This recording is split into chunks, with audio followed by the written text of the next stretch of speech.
America की president Donald Trump ना मालेम की लेबाक अयामबदा ललोन पोट थाजिलकपदा तारिफ चांग कया हापसिंदुना हाना अमेरिका गा लेबाक अतेगा फ्री ट्रेड ओइना टैक्स थिनदना चटनरंबा ललोनबगी चटनबिदु चटनहनखिद्रे महाकी एग्जीक्यूटिव ऑर्डर ना जुलाई थादगी लेबाक खुदिंगदा तारिफ चादा 15 दगी चादा 195 फाव चटनहनख्रे मसी महाकना अमेरिका की लॉ मेकर सिंगा तानरगा तौब नत्ते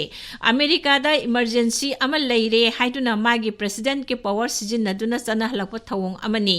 भारत की ओइना ट्रम्प की एग्जीक्यूटिव ऑर्डर असी जुलाई 19 दा लाउथोरखिबनी डोनाल्ड ट्रम्प ना भारत तगी पुसिलकप पोट खुदिंग साद 15 की तारीफ अगस्त अमदगी चटनहलगनी हाइना लाउथोरखि मदुतसु नतना भारत ना रशिया दगी थाव अमदी मिलिटरी खुलाइसिंग लेबगिदमक अहेनबा तारीफ हापकलखिनिसु हाइरि रशिया दगी थाव लेबना रशिया दा भारत ना सगोतुना यूक्रेन के लान असी सांगथले हाइनसु पनकी डोनाल्ड ट्रम्प की ममांगी टर्मदसु अमेरिका मसादा थबक पीगदबनी मिरमदगी लाकपदा पिरोइदबनी हाइबगी वाफम थम्बगा लोइना मरु अइना इंडिया की सॉफ्टवेयर इंजीनियर चांग यामना अमेरिका दा थबक किदमक चटनरंबदु थिंकी मदुदगी हौना अतै प्रेसिडेंट तगी तोंगाले हाइबा खंगबा ngamki मालेम असी साबा हेंगतले हाइबगी खुदम चांगदम लेरबसु महाकना पंगाई हाइजनबनी हाइखिबा लेरी हंदकी अनिसुबा ताम असिददी महाकी मसक असी चपचाना सोंथोरक्ले अमेरिका दा पोट योलक्लेबा लेबा खुदिंगदगी तारिफ थमजिंदुना सेल हेना तानगनी हाइबगी वाखलनी मसिदा लेबा कयागा तारिफ थमजिनदुना मुकनबा कयासु याउरी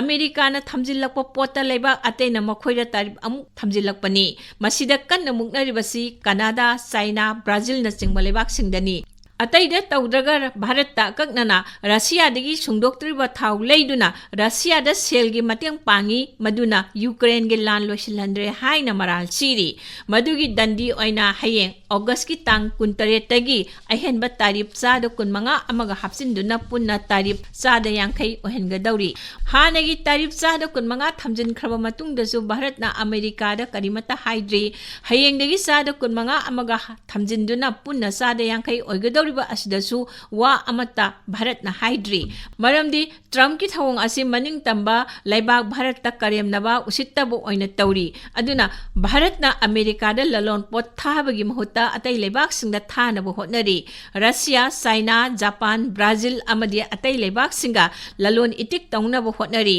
मतम खरा अवाबा मायोंगनगनी अदुबु मदु चपचाना थेंगनगनी लौमी सिंगामी सासन लोइदुना संगुम पुथोकलिबा सिंग अतै मखुतना सुर चारिबसिंगदा अकनबा चैथेंग फंगलोय हाइना प्रधानमंत्री श्री नरेंद्र मोदी ना अकनबा वाफम थमली कारपेट साबा डायमंड अतांगबा नुंग सेम साबसिंग फार्मेसी की पोटलम पुथोकलिबसिंग बासमती चेंग ना चिंगबा पुथोकलिबा लौमीसिंगदा वहलोय लेंगाक ना मखोयगी खुसुमल चपचाना पीगनी हाइना फोंदोकली भारत ना अमेरिका दा पोस्टल सर्विस की खुथांगदा थाबो पोचै सिंजु थिंख्रे रशिया दगी थाव लेबदा चाइना ना भारत दगी चांग हेना लेरी मखोइददी अहेनबा तारिफ थमदे यूरोपियन यूनियन ना रशिया दगी गैस लेरी मददसु तारिफ थमदे अतमनना भारत दा तौरिबसी करिगिनो हाइबो वहंग अमा लाक्ली चाइना दगी पुसिलकपा पोता चादा 10 की तारिफ थमकी चाइना ना अमुक अमेरिका की पोता चादा 15 तारिफ थमजिनकी मुकनबनी मथंगदा अमेरिका ना चादा 10 हेंगतकी मथंग अमेरिका ना चाइना दा चादा 195 यौना थमख्रे चाइना ना अमुक अमेरिका दा चादा 15 यौना हेंगत हनख्रे मुकनबा असिदा ब्राजिल दसु चादा 50 यौना थमख्रे भारत की मपाल थौरम मंत्रालयना अमेरिका की तारीफ असी यामना चुमदबा मरम चादबा अमदी मरम लेटना थमजिलकपा थवोंगने हाइना अकनबा मवोंगदा यानिंगदबा फोंख्रे प्रधानमंत्री ने सुनिंग तंबा नुमित की वा ngangbada भारत की लौमी ngami अमदी थबक सुइबा सिनमी सिंगी पुनसिदा सिंगनरकबा पुमनमक मायोकनगनी मखोइगिदमक लेपली मदुदा कनामतगा ताइसिनबा तौरोइसु हाइख्रे अतमनमना भारत तौरिबसी उचितबा मानबा मचत अमा याउरी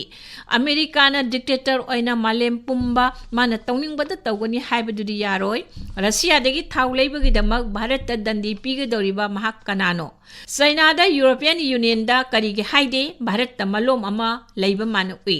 ब्रिक्स लेबाक सिंगना लोलन इटिक तौनबदा अमेरिका की डॉलर सिजिनदना मसा मसा की करेंसी दा सनहनसी हाइना भारत ना ममांग दा हाइखिबा लई मदु रशिया इंडिया लेब योनबद रूबल अमदी रूपीद चटरी मसिगी मलोम अमा अनीसुबदना ऑपरेशन सिंदूरदा भारतना पाकिस्तान बु लाक्सना तौख्रब मतुंगदा पाकिस्तान की डीजी मिलिटरी ऑपरेशंस ना भारत की डीजी एमओ दा फोन दा लान लेपलसी हाइरपदु डोनाल्ड ट्रम्प ना महाकना सिंदुना लान लेफन बनी हाइकी मधु भारत ना याखिदे लेबाक अनि यानबनी अहुम सुबा मगी खुद याउनिंगाई लेते हाइकी मधुदा ट्रम्प वारोरंबा याय मधुगी मलोम सोइदन याउगनी अमना भारतना पावर पाइरकपा ब्रिक्स करेंसी अमा चनरकपा याबना डॉलर की मगुन हंथखरगनी खनबदगी मोदीदा यानिंगदब पोकलंबा याय अमेरिका की इकोनॉमिक्स के प्रोफेसर सिंह अमदी हानेगी प्रेसिडेंट सिंहना ट्रम्प की तारीफ असि यानिंगदी मसिना अमेरिका बु सोइदना फिबम सोहलगनी हाइरी अमरोमदा भारत की फिबम हेना फगलकनी हाइना मीडिया की खुथांगदा फोंदोंनरकली